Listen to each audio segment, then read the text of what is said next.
ये कहावत तो आपने बहुत बार सुनी होगी कि जो होता है अच्छे के लिए होता है। आज हम उसी से जुड़ी एक कहानी आपको सुनाने जा रहे हैं। एक गांव में औरत मर जाती है। उसकी 3 छोटी छोटी लड़कियां होती हैं।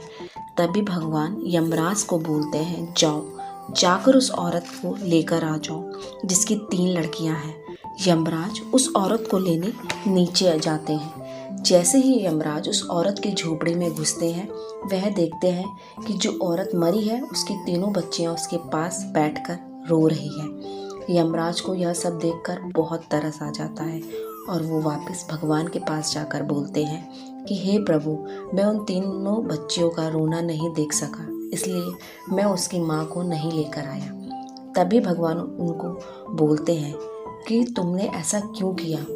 तुमको पता है मैं जो भी करता हूँ अच्छे के लिए करता हूँ। यमराज बोलते हैं, प्रभु भला इसमें क्या अच्छा है? वो तीनों बच्चियों तो बिलक बिलक कर रो रही हैं। तभी भगवान उन बच्चियों के आगे का भविष्य यमराज को दिखाते हैं। भगवान बोलते हैं, देखो अगर आज इन बच्चियों की माँ मर जाती तो क्या क्या होता। एक बच्ची को उसके मोहल्ले की एक औरत अपने साथ ले जाती, उसे पढ़ा लिखा कर उसको जज बना देती।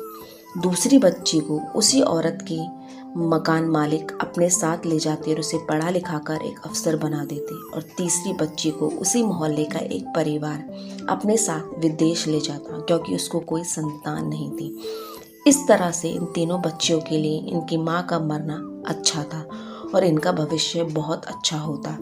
अब तुमने इनकी माँ का जिंदा छोड़ दिया, उसका परिणाम भी देखो क्या होता है। अब भगवान ने कहा उनकी माँ जीवित है।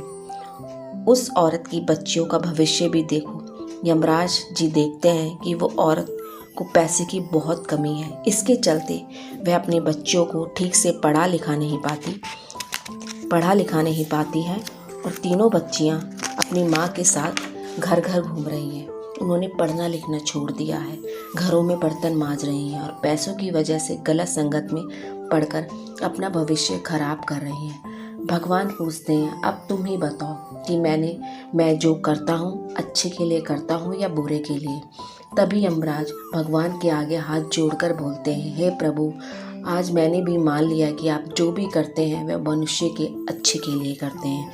अगर आप मेरी बात से सहमत हैं तो हमारे चैनल को लाइक और सब्सक्राइब ज़रूर कीजिए।